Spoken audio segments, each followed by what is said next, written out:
Good morning, everyone. It's Wednesday, February 24th. From the San Antonio Express-News, my name is Luis Vasquez, and this is your Express Briefing. All of the stories you need to know to start your day. You can expect intermittent clouds and a high of 74 degrees in San Antonio today. You're invited to our Talking San Antonio webinar today. You can join the conversation with columnist Gilbert Garcia and VIA's Chief Strategic Officer Marisa Bono at noon by signing up over at expressnews.com. We're also inviting our readers to watch live as the Express-News Editorial Board interviews leaders from SAWS and CPS Energy in the wake of last week's devastating winter storm. You can watch those meetings at 10 a.m. and 3:30 p.m. with links in this episode's description.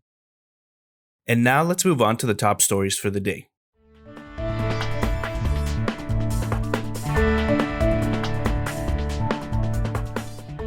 The snow's melted, temperatures are back to normal, and blackouts are rolling no more. Now's the time to head outside to figure out what plants in your landscape survived, what needs help, and what's ready for the compost bin. Last week's Arctic blast set record lows on 3 consecutive days. The effects are apparent everywhere you look. Plants splayed on the ground as if knocked senseless by the cold, their color faded like a bad Instagram filter, and leaves blackened, curled, and crispy. But it could have been worse. Many plants will survive thanks to the snow that insulated them from the brutal temperatures. Richard Marini has some expert tips about what homeowners should do to their landscaped plants and which ones can't be saved. Texas Republican Senator Ted Cruz has a message for whoever leaked his wife's text messages about the Cruz's family trip to Cancun during the Texas freeze. It's a sign of how ridiculously politicized and nasty and just treat each other as human beings, have some degree, some modicum of respect, Cruz said on an episode of Ruthless, a popular conservative podcast published on Tuesday. Cruz talked at length about his decision to hit the beach while millions of Texans were left without power or running water for the first time since returning to Houston last week. He also shared his thoughts on the viral photo of his dog Snowflake looking forlornly out the front door of his home while he was gone. Benjamin Wormand has more in his latest article. Bexar County commissioners unleashed their anger and angst on San Antonio utility leaders Tuesday, demanding answers about last week's devastating power and water outages and insisting that residents shouldn't have to bear exorbitant costs. Meeting in person Tuesday, the commissioners grilled Paula Gold-Williams, CPS Energy president and CEO, who attended the meeting by remote, and Robert Puente, president and CEO of the San Antonio Water System, who was there in person. Commissioners sought assurance from Gold-Williams that sky-high fuel costs CPS incurred last week would not be passed on to customers. Find out what she said in Scott Huddleston's latest article. Gilbert Garcia writes, quote, "The hike in electricity bills was the result of ERCOT's energy-only market system, in which electricity is purchased from power-generating companies on a day-to-day basis based on the perceived need at the moment. Under an energy-only system, when emergency shortfalls happen, rates go through the roof. That system is in contrast to a capacity market in which utilities compete in auctions to purchase electric capacity years in advance.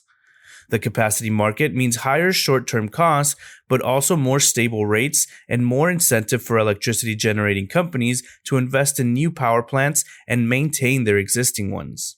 Read Gilbert Garcia's latest column for possible solutions to the price gouging.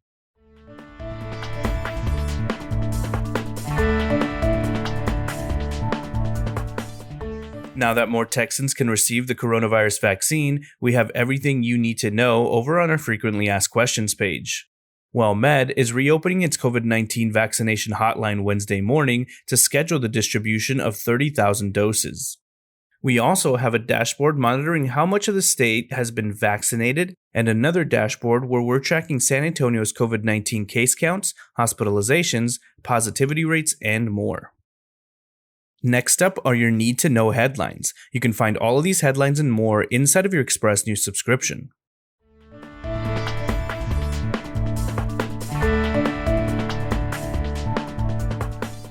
Texas native Eva Longoria Baston toured San Antonio Food Bank facilities and joined a quick version of its outreach effort this week, delivering needed supplies to 3 elderly residents on the west side. Bexar County's death toll from COVID-19 crossed 2,500 Tuesday as hospitalizations from the virus declined and local officials try to get a grip on the status of the virus following last week's winter calamity and ensuing power outages. There's at least one positive development from last week's winter storm that left much of Texas without electricity and heat. The Internal Revenue Service announced it's giving Texas residents and businesses extra time to file their tax returns and make tax payments. Several members of the Electric Reliability Council of Texas will resign from the state power grid manager a week after a historic winter storm forced statewide blackouts, disrupted water supplies, and left dozens of people dead.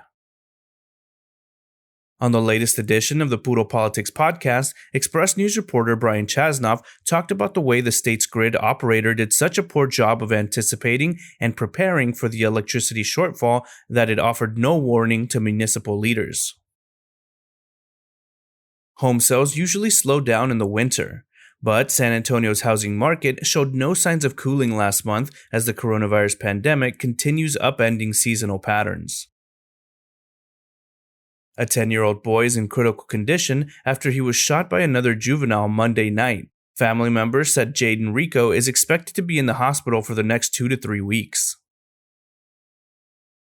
President Joe Biden and First Lady Jill Biden are heading to Texas on Friday as Texans recover from winter storms that left millions without power and water. It's the president's first trip to the state since he took office last month.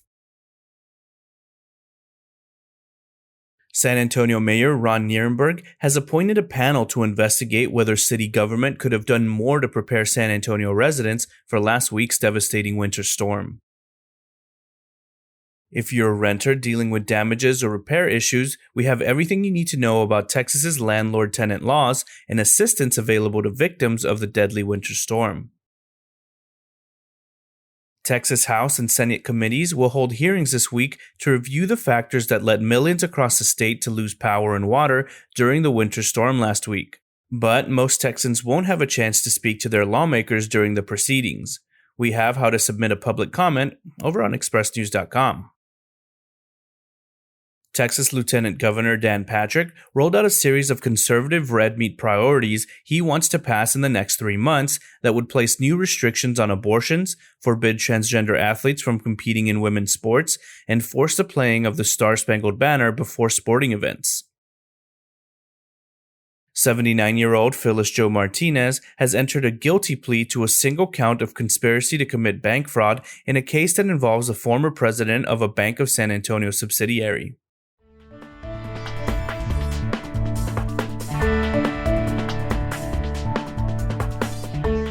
On February 18th, as millions of Texans battled a deep freeze, a U.S. spacecraft endured temperatures hotter than lava and speeds 16 times the speed of sound as it entered the Martian atmosphere 300 million miles away. People tuned in from around the world to see if NASA's Perseverance rover would gently touch down in Mars's Jezero crater or become its own crater after a 7-month journey from Earth. The Rube Goldberg-ish landing involved parachutes, rockets, a sky crane, and 7 minutes of terror as controllers waited to see if the craft survived. As Perseverance starts its slow-rolling tour of Mars, it's not a stretch to say that the path to space goes through Texas and San Antonio.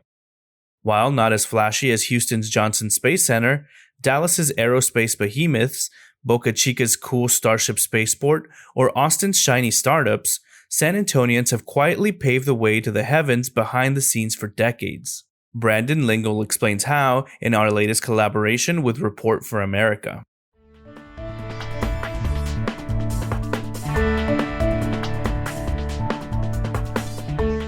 If you've ever wondered what an R-rated hamburger experience looks like, we have the answer. But you'll need to line up early for the debaucherous adult burger store block party that rages every Sunday on the St. Mary's Strip. Paul Stephen has more in his latest article. While actor and San Antonio native Henry Thomas is happy to reminisce on helping E.T. phone home as a kid, he's even more excited to discuss crafting his own otherworldly adventures as an adult. He'll talk about his debut novel at Pop Madness, the San Antonio Public Library's virtual pop culture convention. The 10 healthy bodies that comprise what remains of the San Antonio Spurs coronavirus-ravaged roster boarded a charter plane at San Antonio International Airport on Tuesday afternoon.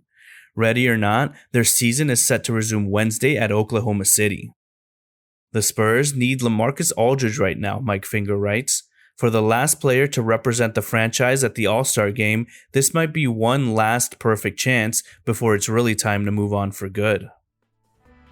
And that's all for today. This was your Express briefing for Wednesday, February 24th. My name is Luis Vasquez. Please consider becoming an Express News subscriber to get in-depth coverage on all the stories you heard today. Also, be sure to rate and review this podcast inside of your Apple Podcast app, as it really helps the show. Have a wonderful day, everyone.